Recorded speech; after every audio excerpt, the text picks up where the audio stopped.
ठीक है बच्चों, तो हमने लास्ट क्लास में जो पढ़ा था, ठीक है, लास्ट क्लास में पढ़ा था, उसके आगे का हम स्टार्ट करते हैं। तो सबसे पहले ये टॉपिक लिखा है मैंने, बिहेवियर ऑफ लाइट रे आफ्टर स्ट्राइकिंग द मिरर, यानी कि मिरर के पे जब लाइट रे पड़ती है तो किधर जाती है, इधर जाती है, उधर जाती है। जैसे मैंने बताया था ना पिछली क्लास में कि इधर ही क्यों जा रही है, ये सब हम सीखेंगे आज कि लाइट रे जो है वो मिरर से टकराने के बाद किधर जाती है, ठीक है, वो सीखेंगे। उससे पहले एक बार मैं थोड़ा सा आपको रिमाइंड कर दूं, पीछे हमने जो कुछ पढ़ा था, जैसे ये कौन सा मिरर है, कनकेव मिरर है, ठीक है। तो इसके बारे में कुछ चीज़ें जैसे देखो, क्योंकि इसमें काम आएंगी। ये यहाँ पर क्या होता था, इसका पोल, ठीक है, और यहाँ पर जो पैरेलल रेज जितनी भी, अगर हम प्रिंसिपल एक्सिस के पैरेलल रे डालते थे तो वो एक ही पॉइंट से होकर हुए जाती थी ना, जिसको हम फोकस बोलते हैं। तो ये है हमारा फोकस, ठीक है, ये पोल है फोकस, ठीक है, और यहाँ से यहाँ तक की जो दूरी होती है उसको फोकल लेंथ बोलते हैं, ठीक है। जैसे अगर ये एफ है, इसके बिल्कुल यहाँ से यहाँ तक का जो डिस्टेंस है, इतने डिस्टेंस और अगर पीछे में चला जाऊँ तो यहाँ पर ना एक और पॉइंट है, इसको बोलते हैं हम 2F, ऐसे, जैसे इसको हम F बोलते हैं, इसको बोलते हैं हम 2F, और ऐसे 3F ऐसे करके और हो सकता है, ठीक है। अच्छा, इसको जैसे मैंने फोकस बोला था, इसको अलग से ना, इसका अलग से नाम भी, इसको हम बोलते हैं प्रिंसिपल फोकस, प्रिंसिपल फोकस। यानी कि अगर मैं कभी अगर इसको बोलना पड़ा तो स्पेशली मेरे को 2F बोलना पड़ेगा। अगर मैं खाली फोकस बोलता हूं तो उसका मतलब प्रिंसिपल फोकस ही समझना है अपने आप को, अपने को हमको प्रिंसिपल फोकस ही समझना है। बाकी फोकस भी बोलते हैं तो भी यही है, अगर 2F है तो अलग से स्पेशल बोलना पड़ेगा। तो अगर हम फोकस बोल रहे हैं तो हम प्रिंसिपल फोकस की ही बात हो रही होगी, ठीक है। एक कन्वेक्स में भी ऐसे ही होता है। कन्वेक्स, अगर मैं कन्वेक्स मिरर बनाऊं, कन्वेक्स मिरर, तो देखो कन्वेक्स मिरर कुछ इस टाइप से होता है, इस टाइप से होता है। तो इस पे अगर हम पैरेलल रेज डालें, इस पे अगर मैं पैरेलल रे डालूं तो वो तो इसमें क्या होगा, वो तो पैरेलल रेज तो ऐसे चली जाएंगी ना कुछ, क्योंकि रिफ्लेक्टिंग पार्ट तो इधर है। लेकिन हमें पता है कि पैरेलल रेज हमेशा कहाँ होती हैं, फोकस से होते हुए जाती हैं। तो अगर मैं इसको पीछे की तरफ प्रोड्यूस करूँ ना, पीछे की तरफ प्रोड्यूस करूँ, तो ये जो पॉइंट होगा तो यहाँ पर इसका ये फोकस होगा। जैसे इसका फोकस ये है ना, इसका फोकस ये है। तो ये मैं क्यों बता रहा हूँ, देखो यहाँ पर आप क्लियरली एक चीज़ देख पा रहे होंगे कि अगर जो हमने कल साइन कन्वेंशन पढ़ी थी, तो इसका जो फोकस है वो इस तरफ है ना, फोकस इस तरफ। तो क्योंकि लाइट जो है ऑब्जेक्ट यहाँ पर रखेंगे और उससे लाइट इस पर पड़ेगी, और फोकस क्या है, अपोजिट डायरेक्शन में। तो जो भी इसकी फोकल लेंथ होगी, फोकल लेंथ किसकी, focal length of concave mirror, focal length of concave mirror, वो क्या होगी, हमेशा क्या होगी, फोकल लेंथ नेगेटिव होगी, नेगेटिव, है ना, ऑलवेज नेगेटिव। क्यों, क्योंकि इस तरफ आ रही है। जबकि यहाँ पर देखो इसकी जो फोकल लेंथ है, फोकस ये पोल है, ये तो इस तरफ है ना, लाइट रे इधर आ रही है और ये लाइट की डायरेक्शन में ही है। तो इसकी जो भी फोकल लेंथ होगी, यानी कि इसकी कन्वेक्स की, तो हम लिख सकते हैं कि focal length of convex mirror, focal length of convex mirror is always positive, ठीक है। तो इसको नोट में भी लिख सकते थे आप, एक नोट लिख लेना ये डायग्राम बनाने के बाद, और एक नोट करके लिख सकते हैं। नोट में हम 2 पॉइंट लिख सकते हैं कि focal length of concave mirror is always negative and focal length of convex mirror is always positive. तो ये क्या होगा, ये न्यूमेरिकल में देगा ना, कई बार सीधा फोकल लेंथ बोल देगा कि कंसीडर है मिरर और focal length let's say 20 centimetre. तो अगर फोकल लेंथ प्लस की दी हुई है तो इसका मतलब अपने आप ही समझ जाना कि अच्छा प्लस का है तो मतलब कौन सा मिरर होगा, कन्वेक्स होगा। और अगर माइनस में कुछ दे रखा है तो अपने आप पता चल जाएगा ना कि कौन सा मिरर होगा, कनकेव मिरर होगा, ठीक है। एक बार आप ये दोनों डायग्राम बनाएं और ये नोट लिखें, फिर मैं ये जो टॉपिक लिखा है मैंने बिहेवियर, उसको आगे डिस्कस करते हैं, ठीक है। अब आते हैं हम अपने मेन टॉपिक पे। देखो तो एक बार मैं मिरर बना लेता हूँ यहाँ पर, ये फिर से एक बार मैं ये मैंने बना लिया यहाँ पर कन्वेक्स मिरर, ठीक है। और यहाँ पर मैं कनकेव मिरर भी बना लेता हूँ, यहाँ पर कनकेव मिरर, सॉरी ये कौन सा मेरा कनकेव है और ये कौन सा है कन्वेक्स मिरर भी बना लेता हूँ। तो सबसे पहला ये तो हम पहले ही पढ़ चुके हैं कि अगर हम किसके, प्रिंसिपल एक्सिस के, if ray of light is parallel to principal axis, यानी कि अगर प्रिंसिपल एक्सिस के पैरेलल रे ऑफ लाइट जाए, तो प्रिंसिपल एक्सिस के पैरेलल, ये प्रिंसिपल एक्सिस है, ये इसका पोल है, यहाँ पर इसका पोल ये है। तो अभी हमने देखा था कि अगर प्रिंसिपल एक्सिस के पैरेलल रे ऑफ लाइट अगर कोई भी डालोगे ना, तो वो जहाँ से भी जाएगी वो पॉइंट क्या होगा, उसका फोकस, ठीक है। ऐसे ही अगर इसमें बात करी जाए तो देखो प्रिंसिपल एक्सिस के पैरेलल अगर हमें रे बना रहे हैं तो वो ऐसे हो जाएगी, लेकिन अगर इसको तुम पीछे प्रोड्यूस करो तो ये जहाँ पर जाएगी वो क्या हो जाएगा, हमारा फोकस हो जाएगा इसका, ठीक है। तो ये रेस अभी काम आएंगी जब हम इमेज बनाएंगे ना, इमेज डायग्राम बनाएंगे, रे डायग्राम बनाएंगे कि कोई ऑब्जेक्ट रखा हुआ है तो उसकी इमेज कैसे बन रही है, तो हम उस ऑब्जेक्ट से कुछ रेज निकालेंगे, तो कुछ रेज हम प्रिंसिपल एक्सिस के पैरेलल निकालेंगे, कुछ अलग अलग तरीके से निकालेंगे। तो ये पता होना चाहिए कि अच्छा अगर ऐसे लाइट रे है तो उसको हमेशा फोकस से ही होके जाना है, ऐसे लाइट रे है तो उसको फोकस से ही होके जाना है, ठीक है।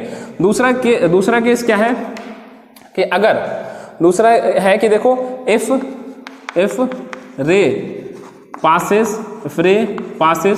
through the center of curvature, यानी कि जो मिरर का जो सेंटर ऑफ कर्वेचर है अगर उससे रे पास हो, ठीक है। सेंटर ऑफ कर्वेचर क्या होता है, इससे फोकस है ना उसके कुछ इस तरफ होता है। और अभी मैं आपको बताऊंगा रिलेशन, या फिर नोट भी कर सकते हैं, अभी नोट कर सकते हैं कि जो सेंटर ऑफ कर्वेचर होता है ना, सेंटर ऑफ कर्वेचर यानी कि जो रेडियस ऑफ कर्वेचर होता है, अगर ये सेंटर ऑफ कर्वेचर है तो यहाँ से यहाँ तक का जो डिस्टेंस हो जाता है ना, सेंटर से लेकर पोल तक का जो डिस्टेंस हो जाता है इसको रेडियस ऑफ कर्वेचर कहते हैं। तो आर जो होता है वो 2f के इक्वल होता है, ठीक है। ये चीज़ अपने को पता होनी चाहिए, एफ जो है वो r/2 होता है। तो अब दूसरा केस क्या है कि अगर जो रे है passes through the centre of curvature, तो एक बार मैं मिरर बना लेता हूँ, मिरर बना लेते हैं, ठीक है। मिरर इस तरीके से ये, तो यहाँ पर कहीं पर मान लेता हूँ मैं इसका सेंटर ऑफ कर्वेचर है, ठीक है। दूसरा हम मिरर ये भी बना लेते हैं, जरा ये कन्वेक्स मिरर बना लेते हैं और कहीं यहाँ पर मान लो इसका सेंटर ऑफ कर्वेचर है, ठीक है। तो अगर सेंटर ऑफ कर्वेचर पे कोई रे आ रही है, यानी कि आपने कोई रे सेंटर ऑफ कर्वेचर से पास हो रही है ऐसे करके, ठीक है, सेंटर ऑफ कर्वेचर से, तो ये क्या करेगी, ये ना वापस अपने पाथ को रिट्रेस कर लेगी। ऐसे गई थी तो वापस ही ऐसे आ जाती है, जिस लाइन के अलॉन्ग गई थी ना उसी लाइन को फॉलो करते हुए वापस बैक हो जाएगी, ठीक है। इसमें कैसे बनाएंगे भाई, इसमें देखो ऐसा, इसमें समझो कि जो रे है ना वो सेंटर ऑफ कर्वेचर को टारगेट करते हुए आ रही है। मान लो कि यहाँ पर अगर कोई रे ऐसे होती, तो अगर ये ऐसे होती, मिरर नहीं होता तो ये मान लो ये कहाँ पर सेंटर ऑफ कर्वेचर पे जाती, तो इससे टकराने के बाद वापस ये ऐसे ही आ जाएगी, ठीक है। सेंटर ऑफ कर्वेचर को टारगेट करते हुए कोई रे आ रही है तो वापस अपने पाथ को रिट्रेस कर लेगी, ठीक है। तो तीसरा केस देखेंगे, अभी इसको नोट कर लो आप। देखो तीसरा केस क्या होता है, तीसरा case if ray passes through focus, जो रे है ना वो अगर फोकस से पास हो रही है, तो फिर से जरा एक बार हम मिरर बना लेते हैं, जरा फिर से ये कनकेव मिरर और यहाँ पर हम बना लेते हैं कन्वेक्स मिरर, ठीक है। ये मेरा कन्वेक्स मिरर है। तो रे अगर फोकस से ही पास हो रही है उस केस में क्या होगा, मान लेते हैं यहाँ पर कहीं पर इसका फोकस है, तो रे ऑफ लाइट जो है वो फोकस से पास हो रही है। तो देखो अगर रे ऑफ लाइट अगर फोकस से पास हो रही है ना, याद है अभी पहला केस क्या था कि अगर रे ऑफ लाइट पैरेलल हो, प्रिंसिपल एक्सिस के पैरेलल हो, तो वो कहाँ से चली जाती है, फोकस से। अब देखो ये उसका उल्टा है, अगर कोई रे पहले से ही फोकस से हो ना तो ये क्या हो जाती है, ये प्रिंसिपल एक्सिस के पैरेलल हो जाती है, मतलब बिल्कुल उसका रिवर्स केस है। यानी कि रे ऐसे आई थी तो ये जाने वाली रे देखो ये अलग कलर से बना रहा हूँ मैं, तो ये प्रिंसिपल एक्सिस के पैरेलल हो जाएगी, ठीक है। यहाँ पर देखो इसका फोकस कुछ ऐसा था, यहाँ पर इसका फोकस यहाँ पर ले लेते हैं, तो फिर से वही अगर कोई रे जो है वो फोकस को टारगेट करते हुए आ रही है, जैसे पहले सेंटर ऑफ कर्वेचर को टारगेट करते हुए आ रही थी, तो अगर कोई रे फोकस को टारगेट करते हुए आ रही है, जैसे कि मान लो कोई रे है वो यहाँ से ऐसे फोकस को टारगेट करते हुए ऐसे आ रही है, तो अगर ये फोकस को टारगेट करते हुए आ रही है तो ये रिफ्लेक्ट होने के बाद क्या हो जाएगी, रिफ्लेक्ट होने के बाद ये प्रिंसिपल एक्सिस के पैरेलल हो जाएगी, ठीक है। तो ये वाला केस है, ठीक है। चौथा केस देखो जरा, फोर्थ केस जो है, फोर्थ केस क्या है कि इफ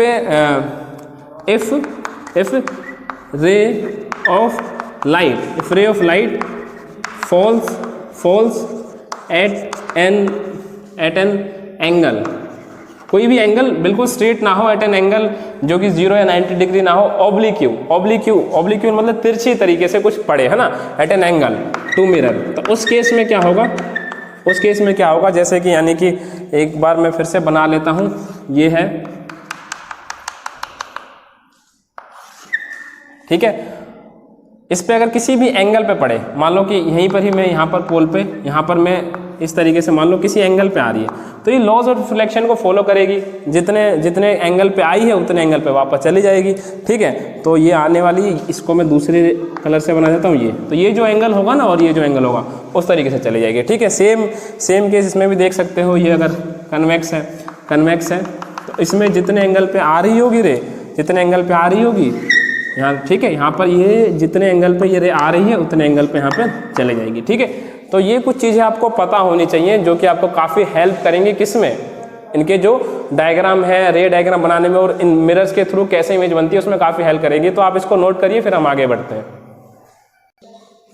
तो अब ना एक्चुअल में हम रे डायग्राम और इमेज फॉर्मेशन करते हैं। इमेज फॉर्मेशन मतलब कि किसी मिरर से जो इमेज बनती है वो कैसे बनती है और हम कैसे बनाएंगे, और दूसरी बात कैसे बनाएंगे तो हम जो इमेज होती है ना वो कहाँ पर बनेगी और कितनी बड़ी बनेगी कितनी छोटी बनेगी वो किस पे डिपेंड करती है कि ऑब्जेक्ट कहाँ पर रखा हुआ है। अगर ऑब्जेक्ट को आप आगे पीछे करोगे तो इमेज भी आगे पीछे होती है, और ऑब्जेक्ट को आगे पीछे करने से इमेज आगे पीछे होती है, साथ में उसका साइज भी चेंज होता है। ठीक है, तो हम कुछ केसेस लेते हैं, और सबसे पहले ना हम कनकेव मिरर की बात करते हैं। पहले हम जैसे कनकेव मिरर के लिए हम बात करेंगे, कनकेव मिरर के हम सारे केसेस डिस्कस करेंगे। और याद है कल मैंने पिछले वाले लेक्चर में बताया था कि कनकेव मिरर में बहुत रियल एंड वर्चुअल इमेज बनती है, जबकि कन्वेक्स में हमेशा वर्चुअल। तो इसके काफ़ी केसेस बन जाएंगे क्योंकि इसमें रियल और वर्चुअल दोनों बनती है। तो सबसे पहला जो केस है, पहला केस लिखते हैं कि if object is at infinity, object is infinity, यानी कि ऑब्जेक्ट जो है वो इन्फिनिटी पे रखा हो, इन्फिनिटी पे। ठीक है भाई, तो कनकेव में देखो ऑब्जेक्ट इन्फिनिटी पे रखा हो तो कैसे बनेगा इसका, देखो ये मैंने एक कनकेव मिरर बना दिया। ठीक है, और ऑब्जेक्ट देखो, ऑब्जेक्ट अगर इन्फिनिटी पे रखा है तो इन्फिनिटी पे रखा हो तो इन्फिनिटी से पहले रेज आती हैं। यहाँ पर जो ऑब्जेक्ट है वो कुछ इन्फिनिटी पे रखा हुआ है, ठीक है ना, इन्फिनिटी पे, तो इन्फिनिटी पे ऑब्जेक्ट रखा हुआ है यहाँ पर, तो इससे ना सिर्फ पैरेलल रेज आएंगी, तो यहाँ से ऐसे रे आ रही होगी, ऐसे रे आ रही होगी, कुछ ऐसे रेज आ रही होंगी। और तुम्हें पता है ना, बताया था मैंने कि अगर पैरेलल रेज होते हैं वो हमेशा कहाँ से होते हुए जाती है, फोकस से, तो फोकस से होते हुए जो जाएंगे ये हमेशा इसी पॉइंट से होते जाएंगे। और ये जो पॉइंट दिखा है ना, ये पॉइंट जो कि फोकस वाला पॉइंट, ये एक्चुअली में इमेज है ये एक्चुअली में, यानी कि जो इन्फिनिटी पे का कोई ऑब्जेक्ट रखा हो ना, इन्फिनिटी पे कोई ऑब्जेक्ट रखा हो तो वो बहुत ही पॉइंट साइज का बिल्कुल छोटा बनता है, इसका एक एग्जांपल आप देख सकते हो। देखो जो सन से जो रेज आ रही है, सन से रेज आती है वो क्या होती है, इन्फिनिटी से आ रही है, तो आपने देखा होगा ना, हालांकि वो लेंस होता है, लेंस से हम उसको ऐसे लेंस लेते हैं, और बच्चे ऐसे छोटे बचपन में करते थे, हम उसको फोकस करते थे, कागज जलाते थे, तो इन्फिनिटी से सारी रेज आके एक छोटे सी जगह पर फोकस हो जाती थी। ठीक है, लेंस में ऐसे इसमें भी होता है, यानी कि अगर इन्फिनिटी पे कोई ऑब्जेक्ट रखा हो तो उसका एकदम छोटा सा एक पॉइंट पे फोकस हो जाती है, तो जो इमेज बनती है वो क्या बनती है, point size object, point size image बनती है। ठीक है, अगर कोई ऑब्जेक्ट इन्फिनिटी पे रखा हो तो ये तो बहुत ही आसान केस है। दूसरा केस लेते हैं कि अगर ऑब्जेक्ट इफ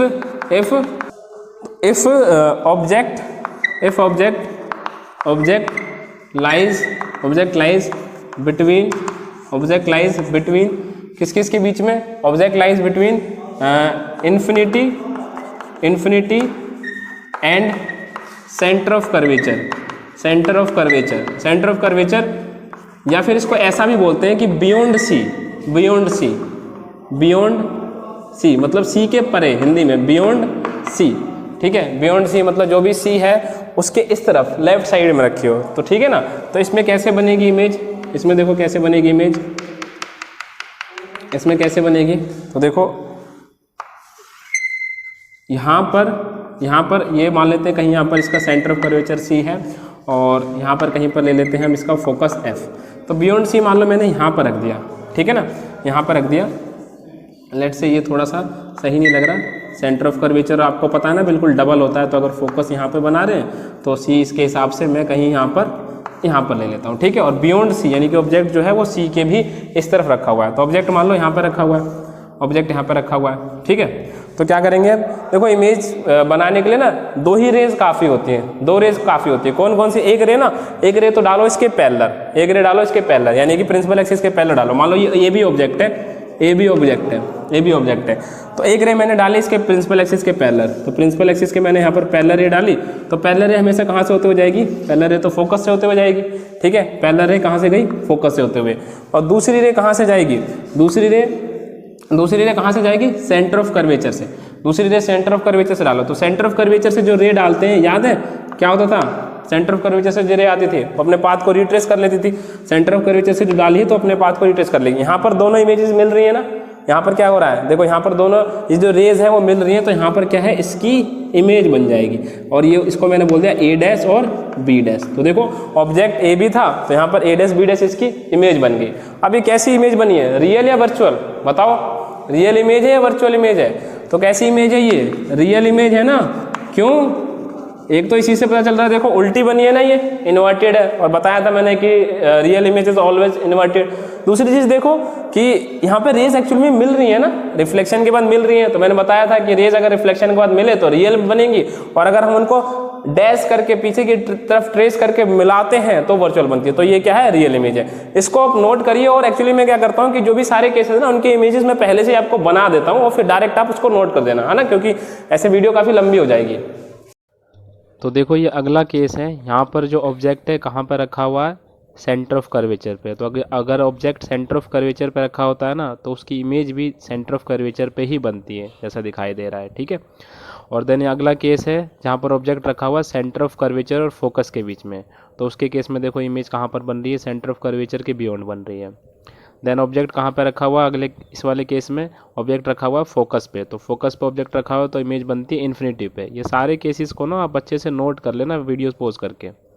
देन अगला केस है जब ऑब्जेक्ट फोकस और पोल के बीच में रखा हो, तो इस केस में देखो वर्चुअल इमेज बनती है और बिहाइंड द मिरर बनती है, ए डैश बी डैश, जो पीछे की तरफ दिखाई दे रहा है ना। तो ये जो सारे केसेस हैं, देखो यहाँ पर एक टेबल है, ये टेबल आप नोट करके अच्छे से बनाओगे, इसमें लिखोगे कि image formation for concave mirror, और ये सारी ये टेबल अपने को कॉपी में नोट कर लेना अच्छे से, ठीक है, ऑब्जेक्ट अलग अलग पोजिशंस के लिए। देन ये कन्वेक्स मिरर है, कन्वेक्स मिरर में दो ही टाइप की हमेशा वर्चुअल इमेज बनती है। तो पहला है जब ऑब्जेक्ट इन्फिनिटी पे रखा हो, तो देखो पॉइंट साइज इमेज बनती है फोकस पे। और ये दूसरा केस है जब ऑब्जेक्ट इन्फिनिटी पर ना रख के कहीं नॉर्मल डिस्टेंस पर रखा हो, तो यहाँ पर वर्चुअल इमेज बनती है ए डैश बी डैश, जो काफ़ी छोटी होती है।